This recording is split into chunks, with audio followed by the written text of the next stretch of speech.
Israel के हमले में मारे गए हिजबुल्लाह चीफ हसन नसरुल्लाह की मौत के बाद ऐसी खबरें आ रही है कि अब उसका चचेरा भाई हाशिम सफीदी हिजबुल्लाह का नया चीफ होगा। हाशिम के हाथों में हिजबुल्लाह की कमान होगी, लेकिन अब उसके भी मारे जाने की खबरें आ रही है। बताया जा रहा है कि करी हाशिम सफीदी भी इजराइल के हमलों में मारा गया है। ऐसे में अब सवाल ये उठता है कि अब हिजबुल्लाह का नया चीफ कौन होगा। हिजबुल्लाह का पूर्व चीफ हाशिम सफीदीन शुक्रवार को दक्षिणी बेरूत में नेताओं के साथ मीटिंग कर रहा था, तभी इजराइल ने हमला कर दिया। इस हमले के बाद शुक्रवार को उसके मारे जाने को लेकर अटकलें थी, लेकिन शनिवार को इसकी पुष्टि कर दी गई। हिजबुल्लाह का नया चीफ बनने को लेकर इब्राहिम अमीन अल सैयद के नाम की सबसे ज्यादा चर्चा है।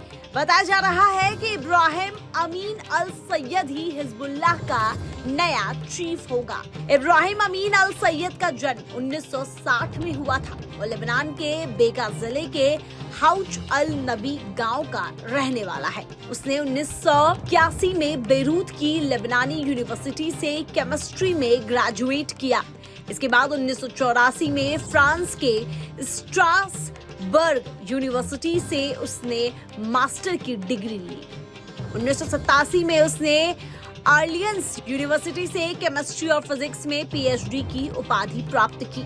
उसने धार्मिक मदरसों में इस्लामिक शिक्षा भी ली है।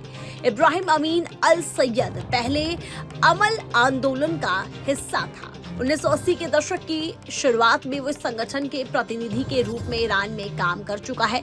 बाद में अमल पार्टी से अलग होकर उसने हिजबुल्लाह का समर्थन किया और पार्टी का आधिकारिक प्रवक्ता बन गया। उसने 1985 में हिजबुल्लाह के घोषणा पत्र ओपन लेटर को सार्वजनिक किया, जो संगठन के लक्ष्य और विचारधारा को स्पष्ट करता है। आई ऑन हिजबुल्लाह के अनुसार इब्राहिम अमीन अल सैयद अभी हिजबुल्लाह की पॉलिटिकल काउंसिल का अध्यक्ष है। वो संगठन में राजनीति से जुड़े दिशा निर्देश जारी करने और नीति तय करने में महत्वपूर्ण भूमिका निभाता है।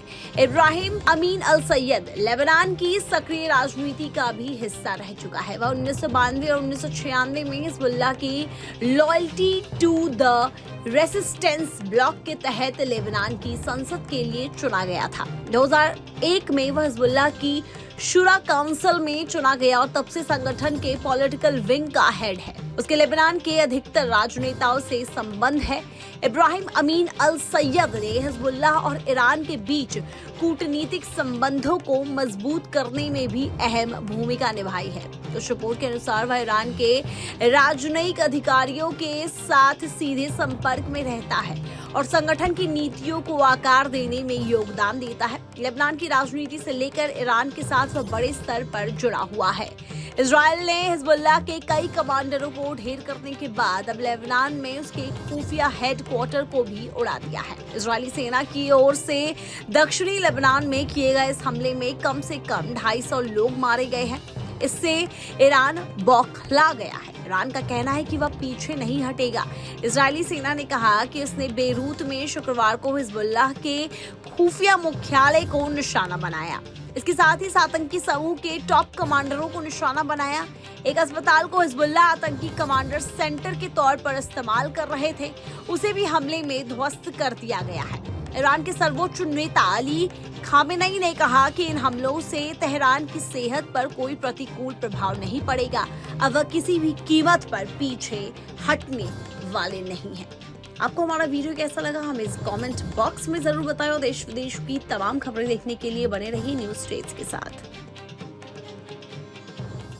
न्यूज नेशन अब व्हाट्सएप पर खबरों के ताजा अपडेट के लिए न्यूज नेशन के इस क्यूआर कोड को स्कैन करें।